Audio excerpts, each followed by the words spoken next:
Le Niger fait face à l'afflux de réfugiés venus du Nigeria. Au Niger, il y a moins d'une semaine, plus de 1400 personnes, fuyant les violences de bandes armées, sont arrivées dans plusieurs villages de la région de Maradi, à la frontière avec le Nigeria. Ce déplacement de population, le premier mouvement d'ampleur depuis le début de l'année, fait augmenter les besoins d'aide d'urgence dans la zone. La majorité sont des femmes et des enfants, 1400 personnes ont ainsi afflué vers 3 localités de la région de Maradi, au Niger, en fin de semaine dernière, poussées par des violences entre bandes armées et groupes d'autodéfense qui se sont déroulées, quelques jours plus tôt dans la commune d'Isa, dans l'état de Sokoto, au Nigeria. Les populations ont été sommées de quitter les lieux sans délai.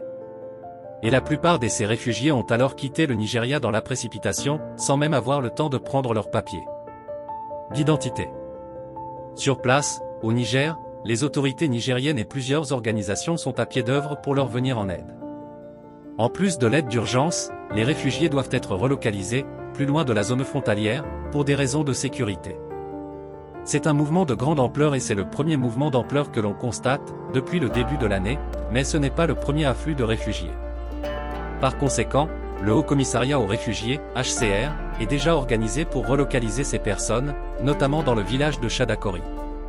Il les relocalise dans des zones jugées plus sécurisées et où ils peuvent aussi avoir davantage accès à l'aide, ajoute un responsable du Haut Commissariat aux réfugiés. Il faut rappeler que le mois dernier, le HCR recensait déjà plus de 62 000 réfugiés nigérians dans la région de Maradi.